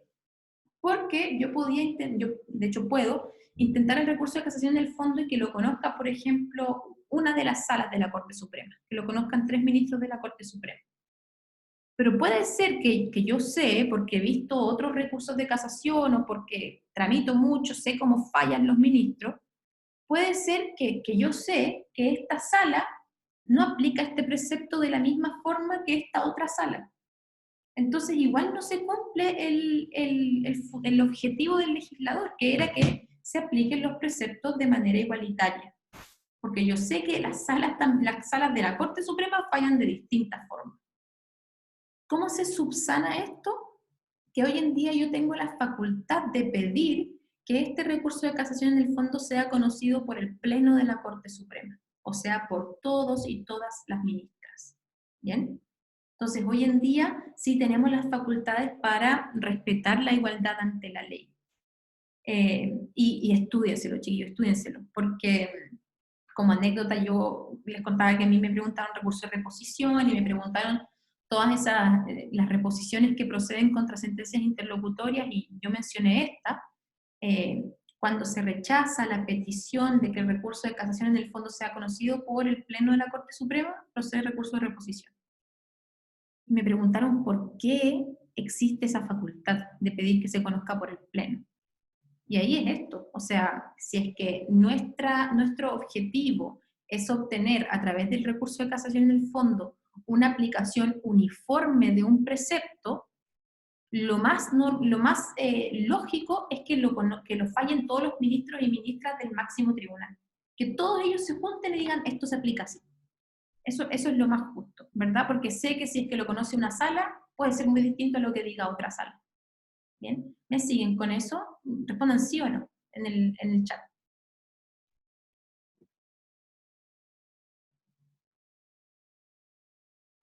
Ya, bacán, bacán, bacán. Sigamos.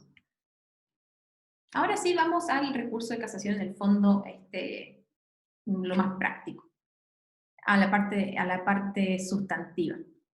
Ahí está la definición, cuáles son sus características. Es un recurso extraordinario, aquí de nuevo, al igual que el recurso de casación en la forma, es doblemente extraordinario porque procede respecto de ciertas resoluciones y respecto de una causal establecida en la ley. Es un recurso de nulidad porque persigue el reemplazo del fallo por otro. O sea, que el otro fallo queda invalidado. Es un recurso de competencia exclusiva de la Corte Suprema, es de derecho estricto y eminentemente formalista, se presenta directamente ante el tribunal que dictó la resolución para ante la Corte Suprema, o sea, yo lo presento directamente ante el tribunal que dictó la resolución y son ellos los que remiten los autos a la Corte Suprema, quien es quien conoce del asunto. Y no constituye instancia. Por favor, vean bien ese tema. Respecto de qué resoluciones procede. Procede de las resoluciones que reúnan los siguientes requisitos: que sean sentencias definitivas o interlocutorias, pero en caso de que sean interlocutorias, que pongan término al juicio o que hagan imposible su continuación. ¿Bien? Entonces, no, procede de sentencias definitivas o interlocutorias, pero no cualquier interlocutoria. Las interlocutorias que pongan término al juicio o hagan imposible su continuación. Les digo un tip para aprenderse ese tema. Cuando estudiábamos las resoluciones judiciales, distinguimos entre sentencia definitiva, interlocutoria, auto y decreto. ¿Se acuerdan? Las sentencias interlocutorias podían ser de primero o segundo grado. Las de primer grado son aquellas que fallan un incidente estableciendo derechos permanentes en favor de las partes, y las de segundo grado son aquellas que sin fallar un incidente son resoluciones que sirven de base para el posterior pronunciamiento de una sentencia definitiva o interlocutoria. Primer y segundo grado. Yo les recomiendo en su mente agregar las sentencias interlocutorias de tercer grado, que importan a propósito de los recursos, que son las sentencias interlocutorias que ponen término al juicio o que hacen imposible su continuación, como para que se acuerden que existen estas sentencias interlocutorias que es importante recordarlas para la casación en la forma y en el fondo. Y les digo que se lo aprendan en su mente porque a los profes les carga que uno hable de la sentencia interlocutoria de tercer grado. Así que no digan sentencia interlocutoria de tercer grado, pero recuérdenlo así y está ya. La sentencia interlocutoria que pone término al juicio o hace imposible su continuación. ¿Vale? Estas sentencias además tienen que tener el carácter de inapelables y además tienen que haber sido pronunciadas por las Cortes de Apelaciones o por un tribunal arbitral de segunda instancia. Esos son los requisitos para que proceda la casación en el fondo. ¿Cuál es la causal de interposición de la interposición del recurso de casación en el fondo? Es que la sentencia haya sido pronunciada con infracción de ley y que esa infracción haya influido sustancialmente en lo dispositivo del fallo. Entonces, pareciera ser bien simple. Infracción de ley que influya sustancialmente en lo dispositivo del fallo. Si bien es simple, igual hay que atenuarlo un poco. O sea, ¿qué es esto? Y en ese sentido vamos a determinar qué entendemos por ley, una vez que decimos ya ley, qué naturaleza de ley, o sea, todas las leyes o algunas, ¿verdad? La naturaleza de la ley transgredida, y cuál es la manera de infringir la ley, cuándo entendemos que se infringe la ley. Vamos primero a ese primer problema, ¿qué entendemos por ley? La Corte Suprema le da un alcance amplio a ley, ¿ok? Entonces entendemos la Constitución, la ley simple, los decretos leyes, decretos con fuerza de ley, la costumbre en los casos en que la ley se remite a ella, ¿verdad? Etcétera. Entonces es súper amplio. Vamos a tener ley en sentido amplio. Pero la pregunta ahora es, ¿qué tan amplio? ¿Consideramos el contrato como ley? Esto es como problemático igual porque el artículo 1545 del Código Civil dice: todo contrato legalmente celebrado es ley para las partes contratantes. O sea, lo dice. ¿Entendemos qué es ley para estos efectos? Un sector de la doctrina dice que también procede en caso de que se infrinja la ley del contrato, aplicando el artículo 1545, ¿vale? Pero otro sector dice que en verdad no, o sea, se refiere a ley en sentido amplio, pero a una ley, o sea, una ley que sigue un procedimiento constitucional de formación de ley. Y en ese sentido hay muchas diferencias entre la ley del contrato y la ley propiamente tal. Primero, con respecto a su formulación, o sea, la ley tiene que seguir un procedimiento constitucionalmente regulado. El contrato se celebra por mutuo acuerdo de dos personas. Hay otra diferencia con respecto a sus efectos, o sea, la ley tiene efectos absolutos, erga omnes, ¿verdad? Se aplica respecto a todas las personas. Mientras que el contrato tiene efectos relativos, solamente alcanza a las partes contratantes. Yo no puedo hacer obligatorio un contrato a una persona nada que ver, ¿verdad? También hay diferencias, por ejemplo, en cuanto a su derogación. O sea, para derogar una ley, yo tengo que seguir también un procedimiento establecido y regulado, ¿bien? Más allá de que hay derogación expresa y tácita, igual hay un procedimiento. Para derogar, entre comillas, un contrato, para dejarlo sin efecto, tenemos los modos de extinguir, el mutuo acuerdo, ¿verdad? Son súper distintas y en ese caso no consideramos que es una ley, ¿bien? Ahora que hemos dicho, que hemos como atenuado un poco este tema, hemos dicho, entendemos ley en sentido amplio, la pregunta es ya, ¿todas las leyes o alguna clase de ley? Porque tenemos un montón de tipos de leyes, o sea, tenemos leyes procesales, tenemos leyes de derecho sustantivo, dentro de las leyes procesales tenemos las que aluden a la organización de los tribunales, la organización del procedimiento. ¿Qué leyes, de qué naturaleza vamos a considerar? Con respecto a las leyes procesales, según la Corte Suprema hay que hacer una distinción. Nunca procede el recurso de casación en el fondo si es que es una causal recurrible por vías de la casación en la forma. Entonces, si es que se infringe una ley procesal que hace procedente la casación en la forma, eso es lo que tenemos que hacer, casación en la forma y no casación en el fondo. ¿Bien? Y luego, cuando no estemos en estos casos, la Corte Suprema dice que hay que distinguir. ¿Bien? Tenemos leyes ordenatorias de la litis, que son las que regulan la forma y el avance del procedimiento, y las leyes decisoria litis, ¿vale? Que son las que sirven para resolver la cuestión. ¿Ok? La Corte Suprema ha dicho que solo la infracción de la ley decisoria litis posibilita la interposición del recurso de casación en el fondo. ¿Ok? Entonces, para que tengan ojo con eso. Con respecto a las leyes que regulan la apreciación de la prueba, solamente va a ser procedente el recurso de casación en el fondo en la medida de que el tribunal, por ejemplo, haya alterado la carga de la prueba, que dé por probado un hecho por un medio de prueba que la ley no admite, o que altere el valor probatorio que la ley establece o rechace los medios de prueba admitidos. En esos casos también procede la casación en el fondo. Y por último, ahora, ¿qué hemos visto acá? La causal. Infracción de ley que influya sustancialmente en los dispositivos del fallo. Vimos qué entendemos por ley. Una vez que decimos ya ley en sentido amplio, ¿qué clase de leyes? Y ahora estamos viendo lo tercero. ¿Qué entendemos por infringir la ley? Podemos hablar de una contravención formal, de una errónea interpretación o de una falsa aplicación. La contravención formal significa que el tribunal acuo prescindió de la ley o falló en oposición al texto expreso de la ley. Si la ley decía algo, el tribunal hizo lo contrario. También puede ser la errónea interpretación de la ley. Entonces el tribunal acuo le dio un alcance diverso al que correspondía. O puede ser la falsa aplicación de la ley. La ley se aplicó a un caso no regulado o el tribunal prescinde de la aplicación de la ley para los casos en que ya se ha dictado. Este último caso se pone en este caso. La ley se aplicó a un caso que no estaba contemplado o bien no aplicó la ley en un caso que sí estaba contemplado. ¿Bien? Entonces aquí tenemos un mapita para que entiendan esto de la causal de infracción de ley. ¿Qué entendemos por ley? ¿Qué clase de leyes? Y la manera de infringirla. Y siempre considerando que esto va con apellido, no es solo la infracción de ley, es la infracción de ley que haya influido sustancialmente en los dispositivos del fallo. ¿Y qué entendemos por que haya influido sustancialmente en los dispositivos del fallo? Lo que les decía, que esta infracción fue determinante para llegar a esta decisión.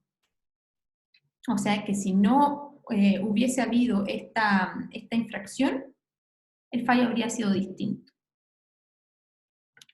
¿Cuál es el plazo de interposición del recurso? Es de 15 días, siempre de 15 días, ¿vale? Entonces ya pueden ver que el tema de los plazos de los recursos es algo que hay que memorizar de alguna forma, porque son todos distintos. En la casación en la forma decíamos 15 días 5, acá siempre son 15, ¿ok? En la apelación tenemos 10, 5, 3.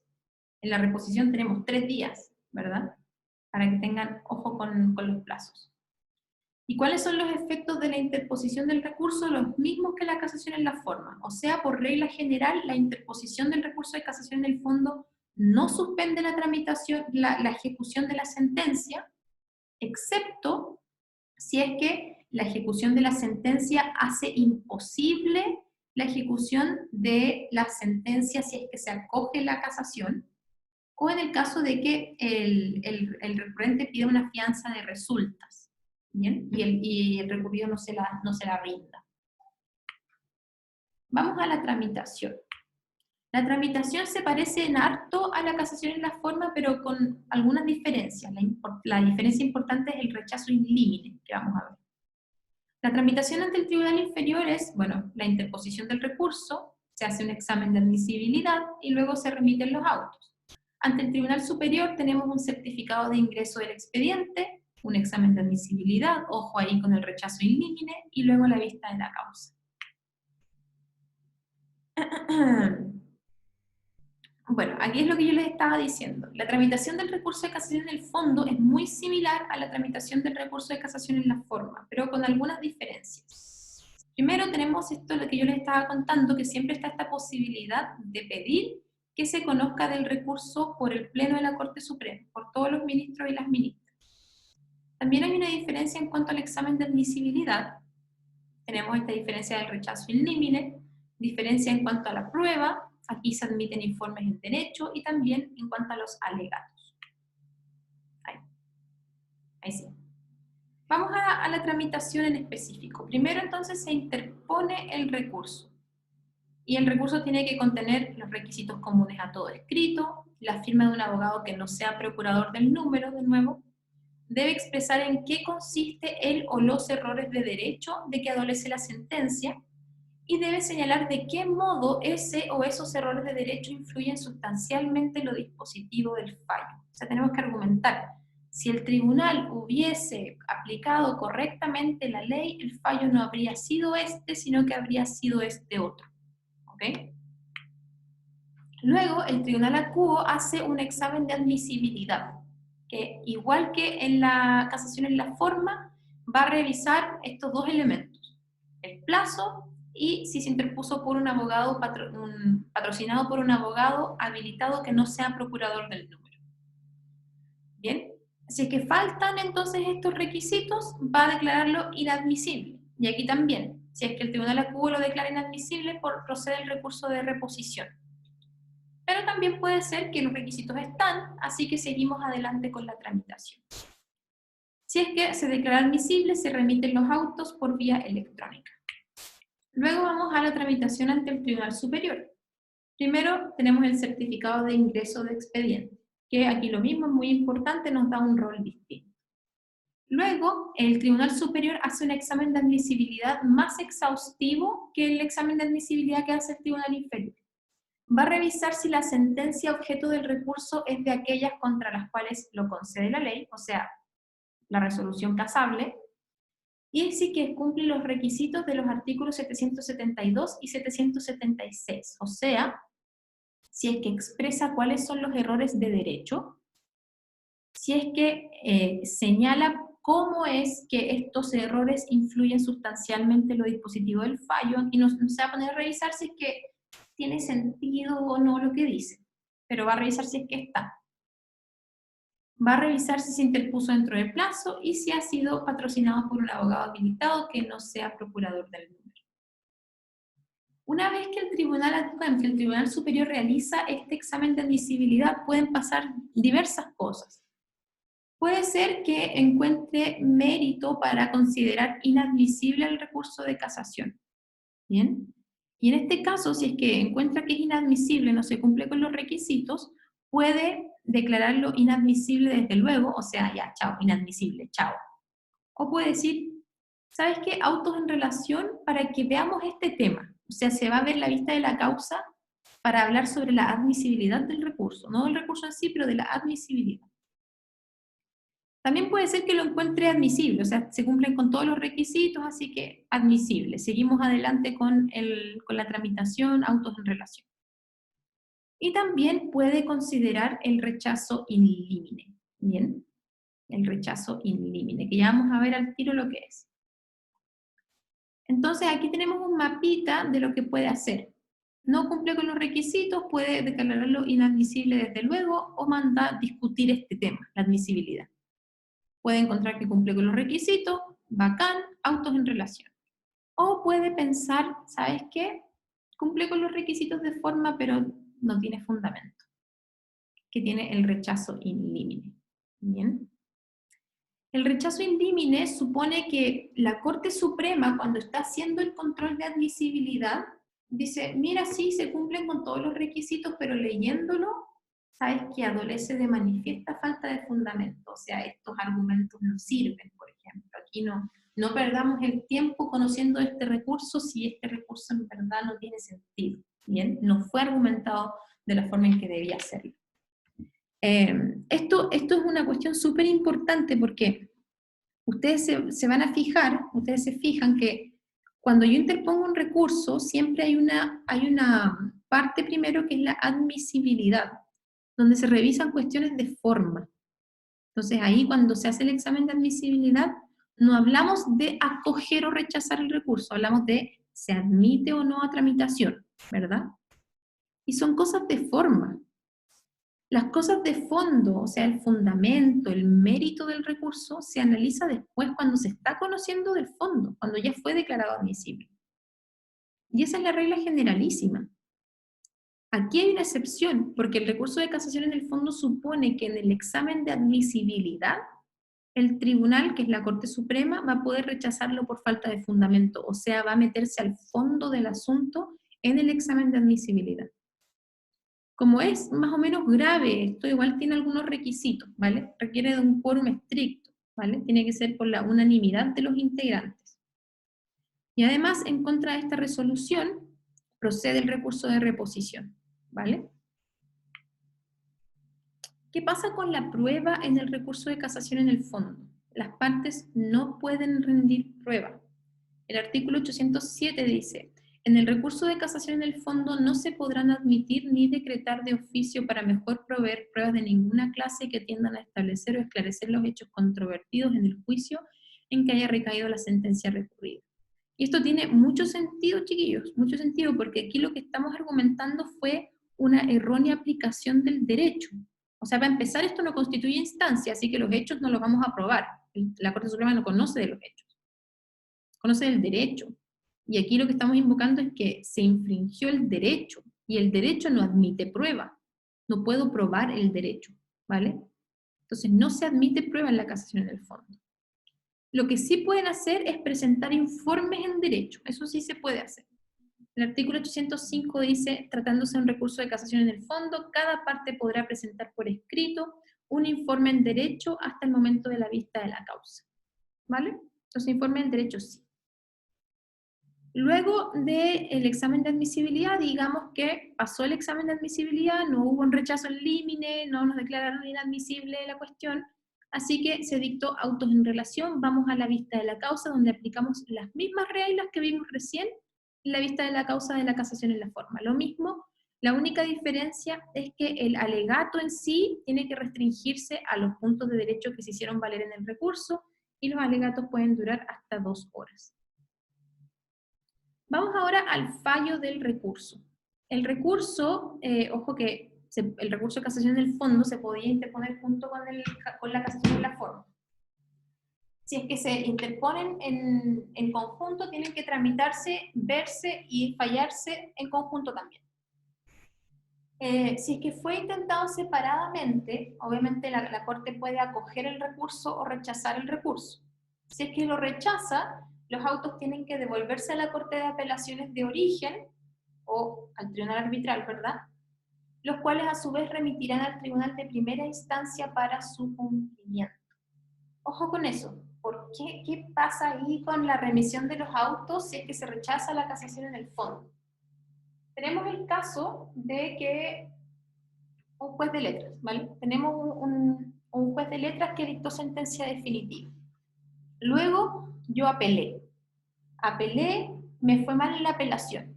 Y esa sentencia definitiva dictada por la Corte de Apelaciones yo la voy a casar, casación en el fondo, entonces subió otro escalón a la Corte Suprema. Digamos que la Corte Suprema también me rechaza el recurso. Ahí tiene que remitirse los autos a la Corte de Apelaciones, que diga ya, bacán, y luego la Corte de Apelaciones tiene que remitirlo al juez de letras para que ejecute el fallo, ¿bien? ¿Y por qué? Acuérdense de la regla de la ejecución, las reglas generales de competencia. Supone que el tribunal llamado a ejecutar las resoluciones judiciales es el tribunal que conoció del asunto en primera instancia. Entonces, eso es súper importante, a los profes les encanta relacionar este tema con la regla de la ejecución, ¿vale? El llamado a ejecutar las resoluciones es el tribunal que conoció en primera instancia. Entonces, por eso tiene que devolverse a la Corte de Apelaciones, luego al inferior. Eso es si es que lo rechaza. ¿Qué pasa si acoge el recurso? Si la Corte Suprema acoge el recurso, tiene que dictar 2 sentencias, ¿vale? Recuerden que este es un recurso de nulidad. Entonces tiene que dictar una sentencia donde da las razones por las cuales se acoge el recurso y otra sentencia aparte que es la sentencia de reemplazo. Como les decía entonces, en el caso de que lo acoja, dicta 2 sentencias. La sentencia de casación, donde se procede a invalidar la sentencia recurrida, señalando la infracción de ley y cómo ésta ha influido sustancialmente en los dispositivos del fallo, y debe dictar una segunda sentencia que sería la sentencia de reemplazo que viene a resolver el asunto controvertido aplicando correctamente la ley. Y acá en la casación en el fondo también tenemos la casación en el fondo de oficio. En los casos en que se desechara el recurso de casación en el fondo por defectos en su formalización, podrá invalidar de oficio la sentencia recurrida si se hubiera dictado con infracción de ley y esta infracción haya influido sustancialmente en lo dispositivo del fallo. La Corte deberá hacer constar en el fallo de casación esta circunstancia y los motivos que la determinan y dictará sentencia de reemplazo. Bien. ¿Hay dudas?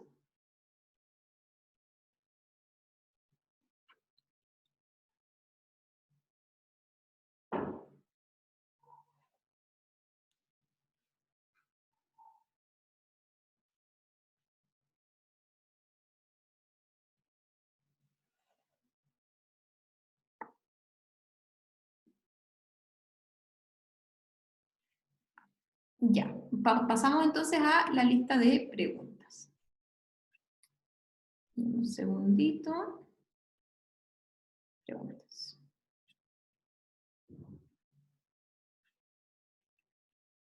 Ya. Preguntas frecuentes. La primera pregunta, algo que hablé harto en esta interrogación, en esta clase. ¿Qué es una instancia? Como veíamos, una instancia es esa circunstancia donde el tribunal conoce de los hechos y del derecho. Y eso responde a la siguiente pregunta. El recurso de casación no constituye instancia, ¿vale? Porque no se conoce de los hechos. Luego tenemos la número 2. Bien, Ignacia. La instancia tiene relación con el grado de conocimiento, exactamente. La número 2. ¿Las causales de procedencia del artículo 768 son taxativas?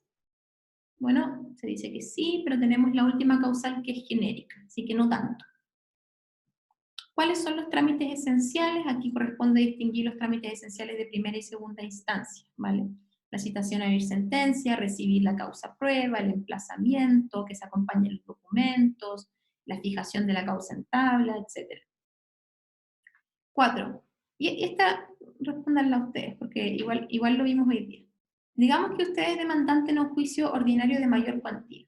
El tribunal, luego de la audiencia de conciliación, que resultó fallida, no se arribó a conciliación, citó a las partes a oír sentencia. Esto no le conviene, toda vez que a su juicio existen hechos sustanciales pertinentes y controvertidos que probar. ¿Qué puede hacer?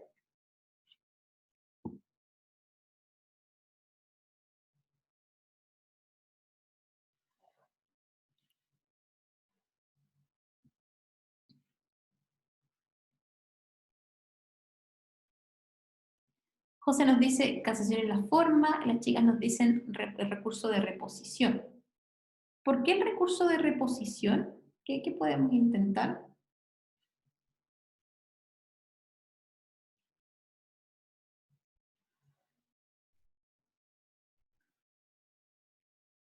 ¿Por qué no puedo, por ejemplo, porque José igual tiene razón, o sea, de que procede la casación en la forma, procede la casación en la forma. ¿Tendré que hacer algo antes? ¿Por qué tendré que hacer algo antes?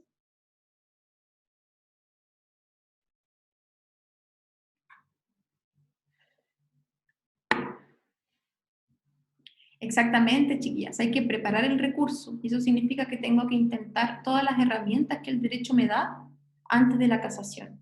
Y en ese caso, la citación a oír sentencia es apelable directamente, puedo apelar, ¿vale? Puedo apelar. Vamos a las 5. En el recurso de casación en el fondo, ¿qué entendemos por infracción de ley? ¿Qué significa que esta infracción influya sustancialmente en los dispositivos del fallo? Bueno, vimos que ley la entendemos en un sentido amplio, ¿vale? Con la discusión ahí del contrato.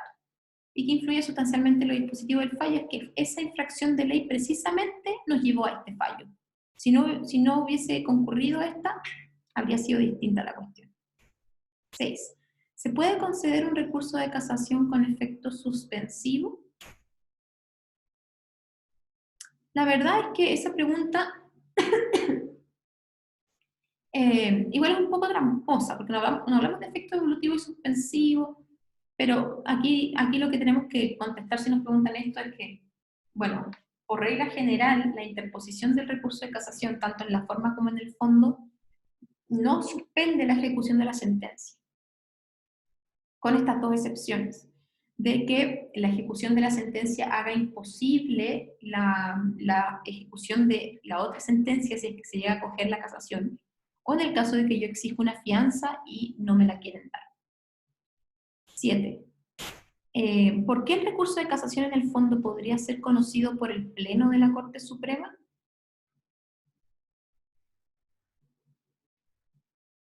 ¿Por qué, chiquillos? ¿Alguien me puede contestar esa pregunta?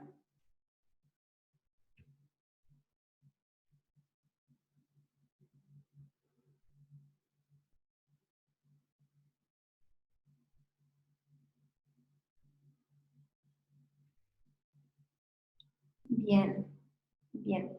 Exactamente, porque solicité el recurso de casación para que haya uniformidad en la aplicación de la ley, como dice María Carolina, ¿verdad? Ale también nos dice, José también. Aquí lo que estamos tratando de alcanzar es la uniforme aplicación de la ley, que no haya discordancia entre eh, entre la forma de aplicarla. Y en ese sentido yo sé que si es que la Corte Suprema ha fallado esto de diferente forma dependiendo de la sala, lo que corresponde es que todos se pongan de acuerdo en cómo aplicarlo. Bien. ¿Qué pasa si se rechaza la solicitud en la cual usted solicitó que el recurso de casación en el fondo sea conocido por el Pleno de la Corte Suprema? ¿Qué puedo hacer ahí? Reposición, perfecto, perfecto. En el examen de admisibilidad que realiza el Tribunal ADQUEM ante la interposición de un recurso de casación en el fondo, ¿se hace un examen de forma o de fondo?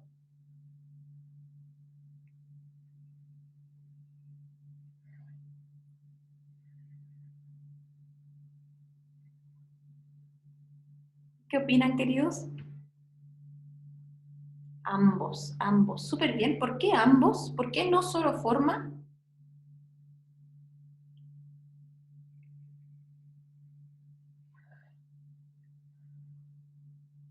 Exacto, por el rechazo in limine. Súper bien.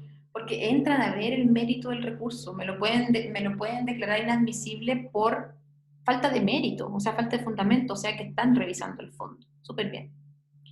10. ¿Se admite prueba del contexto del recurso de casación en el fondo? ¿Por qué?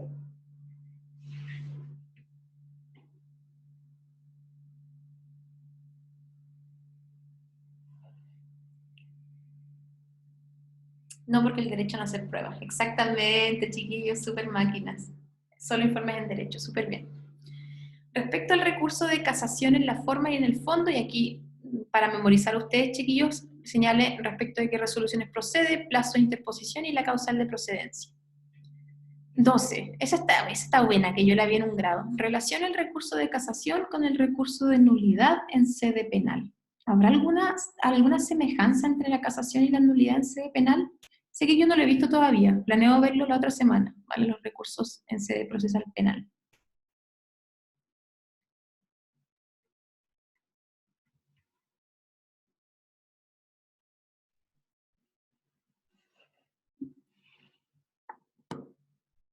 ¿Habrá alguna semejanza?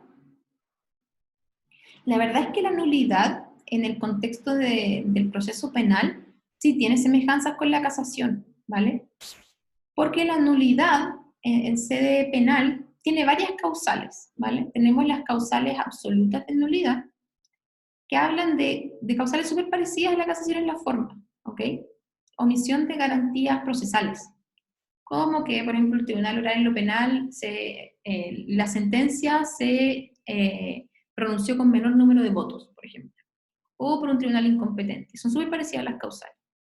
Y con respecto al recurso de reposición, perdón, el recurso de casación en el fondo, también hay similitudes. O sea, también consideramos la causal de la infracción del derecho que influye sustancialmente en lo dispositivo del fallo en la nulidad. ¿Ok? También tienen ciertas diferencias, porque el recurso de nulidad también puede ser conocido o por la Corte de Apelaciones o por la Corte Suprema. Va a ser conocido por la Corte Suprema si es que invocamos la causal de vulneración de garantías fundamentales. ¿Vale? Y con la casación en el fondo y la nulidad también tienen una similitud porque ambos son recursos de nulidad. Ambos buscan la invalidación de la sentencia. La nulidad también, en sede penal también la invalidación del juicio. Entonces, para que ahí se hagan un paralelo, porque esta fue una pregunta que vi en un grado. 13. En el recurso de casación en la forma, ¿qué entendemos por preparar el recurso? Eso ya lo vimos. ¿Por qué? Esta pregunta está buena. ¿Por qué no se exige preparar el recurso de casación en el fondo? ¿Por qué no tenemos que preparar el recurso de casación en el fondo? ¿Creen ustedes?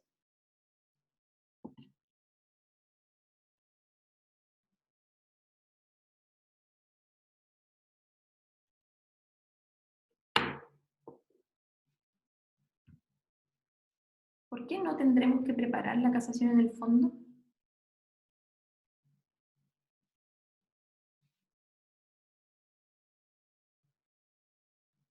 Exactamente. Es por eso, súper bien María Carolina, la infracción de ley aparece con la sentencia. Entonces no puedo preparar algo que recién aparece en la sentencia. Exactamente. Bueno, y además porque la ley no lo exige, pero esa es la lógica. Aquí la 14, según el artículo 1545, el contrato es ley para las partes contratantes. ¿Eso tiene incidencia en el recurso de casación en el fondo? Para algunos sí, algunos consideran que sí. ¿Qué es la casación de oficio? Ahí se los dejé para que lo puedan describir. La casación en el fondo procede cuando hay una infracción de ley. Para estos efectos, ¿qué naturaleza de ley podría ser transgredida? En otras palabras, ¿una infracción de cualquier clase de ley autoriza interponer este recurso? Ahí veíamos esa segunda parte donde determinamos la naturaleza de la ley transgredida. 17. En el contexto del recurso de casación, ¿en qué caso siempre es necesario que el tribunal adjunto emita una sentencia de reemplazo?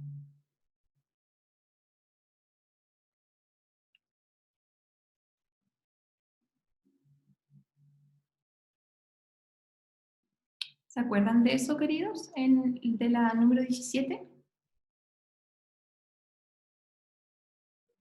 En el fondo, exactamente. En la casación en la forma puede ser que simplemente manden a completar el fallo al tribunal inferior. 18. ¿Cuál es la naturaleza jurídica de la resolución que se pronuncia acerca del rechazo in limine en relación a la casación en el fondo? Entonces, ¿qué recurso procede en su contra?